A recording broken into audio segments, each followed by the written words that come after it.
Good morning, ladies and gentlemen. We got him. On the evening of September 11th, a family member of Tyler Robinson reached out to a family friend who contacted the Washington County Sheriff's Office with information that Robinson had confessed to them or implied that he had committed the incident. This information was relayed to the Utah County Sheriff's Office and scene investigators at Utah Valley University. This information was also conveyed to the FBI. Investigators reviewed additional video footage from UVU surveillance and identified Robinson arriving on UVU campus in a gray Dodge Challenger at approximately 8:29 a.m. on September 10th, in which he is observed on video in a plain maroon t-shirt, light-colored shorts, a black hat with a white logo, and light-colored shoes. When encountered in person by investigators in Washington County on September 12th, in the early morning hours, Robinson was observed in consistent clothing with those surveillance images. Investigators interviewed a family member of Robinson who stated that Robinson had become more political in recent years. The family member referenced a recent incident in which Robinson came to dinner prior to September 10th, and in the conversation with another family member, Robinson mentioned Charlie Kirk was coming to UVU.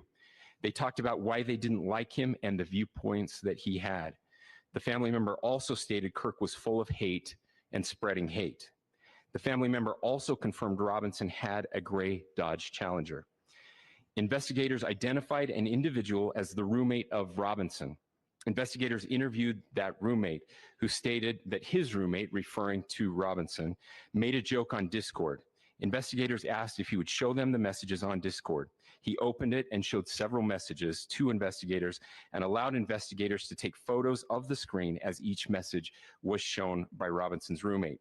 These photos consisted of various messages, including content of messages between the phone contact named Tyler with an emoji icon and Robinson's roommate's device.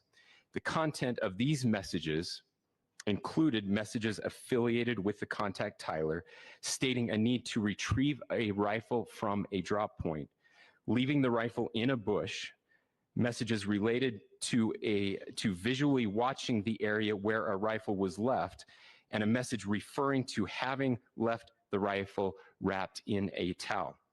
The messages also refer to engraving bullets and a mention of a scope and the rifle being unique. Messages from the contact Tyler also mentioned that he had changed outfits. I know there's been speculation as well as to the writing on those casings, those bullet casings, and I believe we have that as well. And I will share that with you now.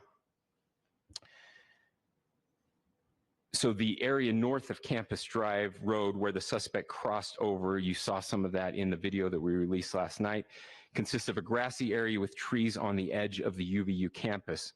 Investigators discovered a bolt-action rifle wrapped in a dark-colored towel. The rifle was determined to be a Mauser Model 98 30-06 caliber bolt-action rifle. The rifle had a scope mounted on top of it. Investigators noted inscriptions that had been engraved on casings found with the rifle. Inscriptions on a fired casing read, "Notices, bulges, capital OWO, what's this, question mark."